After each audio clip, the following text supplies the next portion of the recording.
देश में बस रहे लाखों शरणार्थियों को न्याय देने का और अधिकार देने का कार्य। जो विभाजन हुआ तब बांग्लादेश में 27% हिंदू था, 27%, आज 9% है। कहां गया? जबरन धर्म परिवर्तन कराया गया है। आतंक की फैक्ट्री जिस सोच के कारण जन्मित थी, जिस सोच के कारण चलती थी, वो सोच को पोषण करने वाला धारा 370 नरेंद्र मोदी जी ने नाबूद कर दिया। देश भर के शरणार्थी भाइयों बहनों को अपील करना चाहता हूं, ये इंडिया अलायंस से कांग्रेस और उनके साथी गुमराह करेंगे, मत डरना। से कई जिलों से आए हुए शरणार्थी अब तक कहलाते थे, आज से भारत माता के परिवार में आप लोग शामिल हो जाएंगे। ऐसे मेरे प्यारे भाइयों और बहनों, आप सभी का स्वागत है। मित्रों, आज मेरे जैसे समाज जीवन के कार्यकर्ता के लिए एक बहुत भावुक क्षण है, क्योंकि ये सीए सिर्फ देश के लाखों लोगों को, देश में बस रहे लाखों लोगों को नागरिकता देने का कार्यक्रम नहीं है। सीए देश में बस रहे लाखों शरणार्थियों को न्याय देने का और अधिकार देने का कार्यक्रम। और पास्ट में भारत सरकार, जो कांग्रेस पार्टी और इनके साथियों ने चलाई, इनकी तुष्टीकरण की नीति के कारण सन 47 से लेकर 2014 तक जो लोग देश की शरण में आए, उनको अधिकार नहीं मिला, उनको न्याय नहीं मिला। उनकी प्रताड़ना पड़ोसी देशों में तो हुई, क्योंकि वो हिंदू थे, जैन थे, बौद्ध थे, सिख थे, मगर उनकी प्रताड़ना अपने देश में भी हुई, यहां पर भी हुई। लाखों करोड़ों लोग, 3-3 पीढ़ियां हो गई, न्याय के लिए तरसते रहे, मगर एक इंडी अलायंस की तुष्टीकरण की नीति ने इस शरणार्थियों को न्याय नहीं दिया। और भारतीय जनता पार्टी के नेता नरेंद्र मोदी जी ने इनको न्याय देने का। मैं आज सीए के बारे में थोड़ा डिटेल बताना चाहता हूं कि सीए क्यों लाना पड़ा। किसी भी देश का विभाजन धर्म के आधार पर नहीं होना चाहिए, मगर भारत का विभाजन आजादी लेते वक्त धर्म के आधार पर किया गया। और जब भारत का विभाजन धर्म के आधार पर किया, तब भयानक दंगे हुए, स्वाभाविक था होंगे, मगर विजुलाइज नहीं कर पाए। अभी 14 अगस्त को ही पूरे देश ने विभाजन विभीषिका दिन मनाने का काम किया है।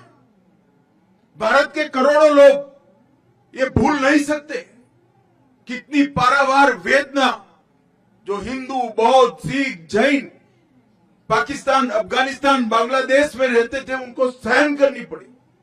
हम नहीं भूल सकते। परिवार के परिवार उजड़ गए, करोड़ोंपति, अरबोंपति हमारे गांधीधाम में रोड पर आकर सब्जी बेचने के लिए मजबूर हो गए। इससे ज्यादा अत्याचार पूरे दुनिया में कहीं नहीं। और उस वक्त विभाजन का फैसला तो किया, मगर जब ये परिणाम आने लगे, कांग्रेस के सभी नेताओं ने वादा किया था कि पड़ोसी देशों से जो शरणार्थी आते हैं, हिंदू आते हैं, बौद्ध आते हैं, सिख आते हैं, जैन आते हैं, उनको नागरिकता दी जाएगी। आपको भारत अपने यहां स्वागत करेगा। करना भी चाहिए था। बड़ा उचित निर्णय कांग्रेस के नेताओं ने लिया था, मगर जैसे जैसे चुनाव आया, वो निर्णय से मुकरते गए। सन 47 में किया हुआ वादा, 48 में किया हुआ वादा, 50 में किया हुआ वादा, जवाहरलाल नेहरू ने किया हुआ वादा, महात्मा गांधी का आह्वान, वो सब भुला दिया गया। क्यों? क्योंकि उनको लगा कि इनको नागरिकता देंगे तो हमारी वोट बैंक नाराज हो जाएगी और तुष्टीकरण के कारण ये लाखों करोड़ों लोगों को नागरिकता से वंचित रहना, इससे बड़ा कोई पाप नहीं हो सकता, इससे बड़ा कोई पाप नहीं। वो वहां से भाग कर आए, प्रताड़ना झेल कर आए, अपना परिवार कई लोगों ने गंवाया, कई माताओं बहनों के साथ अत्याचार किए गए, करोड़ों की संपत्ति छोड़कर आए और यहां आए, यहां उनको नागरिकता भी नहीं दी। 47 से मोदी जी प्रधानमंत्री बने तब तक 47 से 19 और 19 से 24 ये यात्रा इस देश का इतिहास हमेशा याद रखेगा। मैं आज इस मंच से जिन जिन लोगों ने सरकारें चलाई उनको पूछना चाहता हूं, क्या दोष था इन लोगों का जो अपनी बहन बेटियों को बचाने के लिए आए, अपनी संपत्ति को, अपने धर्म को, अपने सम्मान को बचाने के लिए आए, वो क्यों भारत के नागरिक नहीं बन सकते? एक और तो सीमा से आपने घुसपैठ कराई, करोड़ों घुसपैठियों को आने दिया, अवैध रूप से उनको नागरिक बना दिए, और जो कानून को मानते हैं, आपको एप्लीकेशन की, उनको कहते हैं कानून में इसकी जगह नहीं है। कानून लोगों के लिए होता है, कानून के लिए लोग नहीं होते हैं। हमने 2014 में वादा किया था कि अगर भारतीय जनता पार्टी को मैंडेट मिला तो हम सीए लाएंगे और 2019 में हम सीए लेकर आए। और करोड़ों हिंदू, करोड़ों जैन, बौद्ध, सिख जिनको न्याय नहीं मिला था, उनको न्याय देने की शुरुआत हुई। मैं आज इस मंच से स्पष्टता से कहना चाहता हूं, मैं काफी समय चुप रहा हूं। ये कानून पारित हुआ था 19 में। 19 में कानून पारित होने के बाद भी सबको भड़काया गया कि इससे मुसलमानों को अन्याय होगा, मुसलमानों की नागरिकता चली जाएगी। मैं आज फिर से स्पष्ट करना चाहता हूं मेरे मुस्लिम भाइयों बहनों के लिए, ये कानून में किसी की नागरिकता लेने की कोई प्रोविजन नहीं है। ये कानून नागरिकता देने का कानून है। अभी हमने दी, इनके चेहरे देखिए, हमारे ही देश के लोग हमारे ही देश में निराश्रित बनकर रह गए। इससे बड़ा दुर्भाग्य और विडंबना क्या हो सकती है? इतने सालों तक ये तुष्टीकरण की नीति के कारण ये नहीं हो पाया था। नरेंद्र मोदी जी ने 19 में कानून लाने का फैसला दिया और मुझे संसद में वो कानून को पारित करने के लिए रखने का सौभाग्य। 19 में कानून पारित होते हुए भी आज 188 परिवार यहां खुशहाल खड़े हैं। क्यों नहीं मिला भाई 19 से 24? आपको देश में दंगे कराए गए, अल्पसंख्यकों को भड़काया गया। और मैं आज स्पष्टता के साथ कहना चाहता हूं, ये अफवाहें फैलाई गई थी सीए की कानून से किसी की नागरिकता नहीं जाती। हिंदू, बौद्ध, सिख, जैन जो शरणार्थी मेरे भाई बहन आए हैं, उनको नागरिकता और सम्मान देने का कार्यक्रम है, अधिकार। और आज भी कुछ राज्य सरकारें हैं जो लोगों को गुमराह कर रही। मैं आज मंच से देश भर के शरणार्थी भाइयों को कहता हूं कि आप बेझिझक एप्लीकेशन करिए, नागरिकता प्राप्त करिए, आराम से करिए।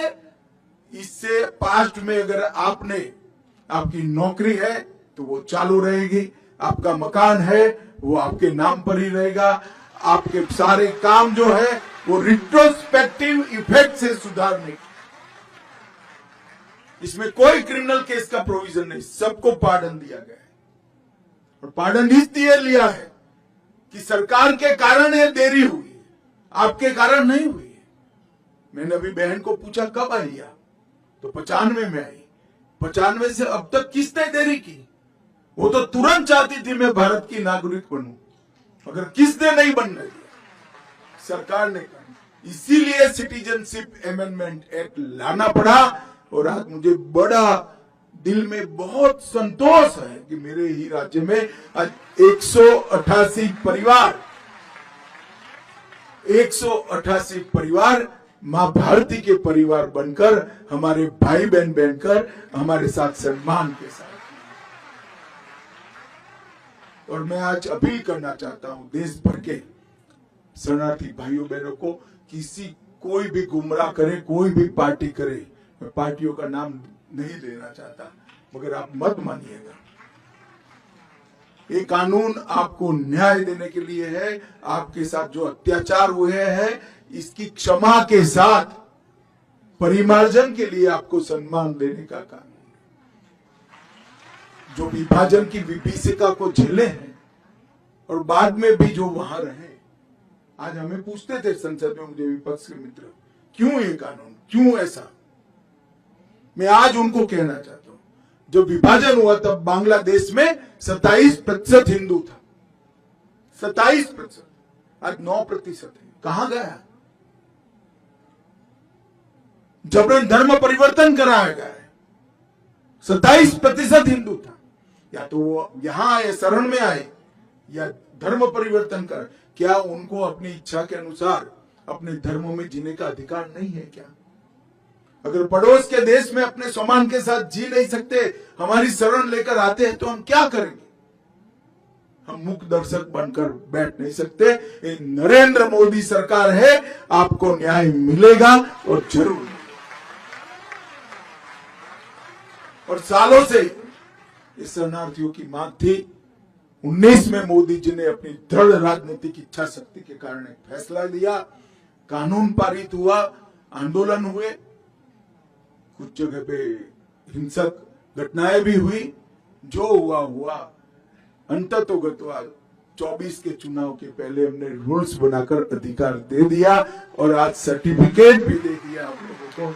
आप सभी का हृदय से भारत माता की संतान है नाते इस देश में मैं स्वागत करता हूं और बड़े सम्मान के साथ आप जियोगे, इसका मैं विश्वास भी करता हूं।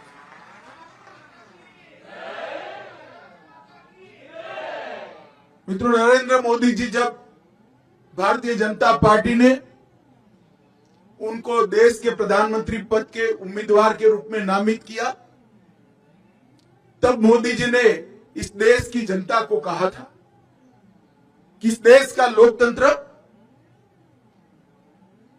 परिवारवाद से पीड़ित है, जातिवाद से पीड़ित है, तुष्टीकरण से पीड़ित है और भ्रष्टाचार से पीड़ित है। ये चारों नासूरों को नरेंद्र मोदी जी ने 10 साल में उखाड़ने के लिए अथक प्रयास किया। परिवारवाद के खिलाफ 15 अगस्त को उन्होंने घोषणा की, अपील की है। कैसे 1 लाख युवा राजनीति में जुड़े जिनके परिवार में से कोई राजनीति में नहीं, कोई राजनीति, ये अपील की है।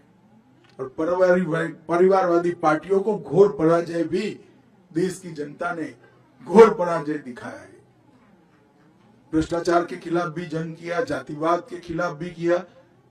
उन्होंने जातिवाद के नासूर को समाप्त करने के लिए 4 जातियां घोषित की, एक गरीब, एक महिला, एक युवा और एक किसान।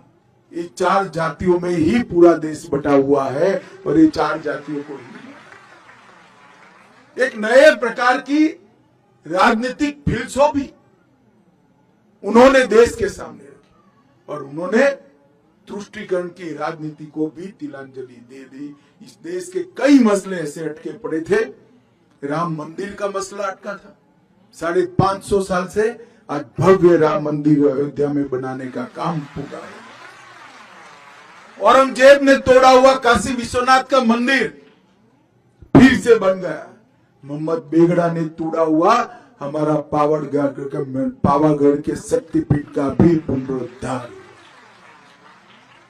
इस देश में ट्रिपल तलाक को समाप्त करने का काम भी नरेंद्र मोदी जी ने किया। आतंक की फैक्ट्री जिस सोच के कारण जन्मित थी, जिस सोच के कारण चलती थी, वो सोच को पोषण करने वाला धारा 370 नरेंद्र मोदी जी ने नाबूद कर दिया और करोड़ों हिंदू, सिख, बौद्ध, जैन भाइयों को जो अन्याय करने वाला, उनका अधिकार से वंचित रखने वाला कानून का संशोधन अटका था, वो सीएए का संशोधन भी नरेंद्र मोदी जी ने लाकर देश के अंदर एक न्याय का वाक़या। मैं अंत में फिर से एक बार देश भर के शरणार्थी भाइयों बहनों को अपील करना चाहता हूं, ये इंडिया अलायंस है, कांग्रेस और उनके साथी गुमराह करेंगे, मत डरना।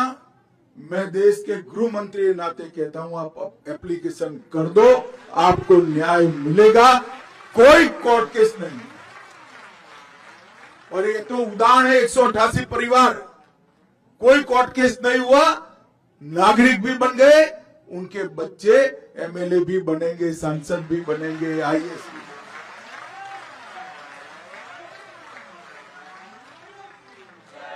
जो लोग गुमराह कर रहे हैं उनको मालूम होना चाहिए कि आप इनके साथ अन्याय कर रहे हो। आप में तो हिम्मत नहीं थी वोट बैंक के कारण कानून लाने की, मोदी जी लाए हैं, कम से कम इसका इम्प्लीमेंटेशन करने के लिए हमारा समर्थन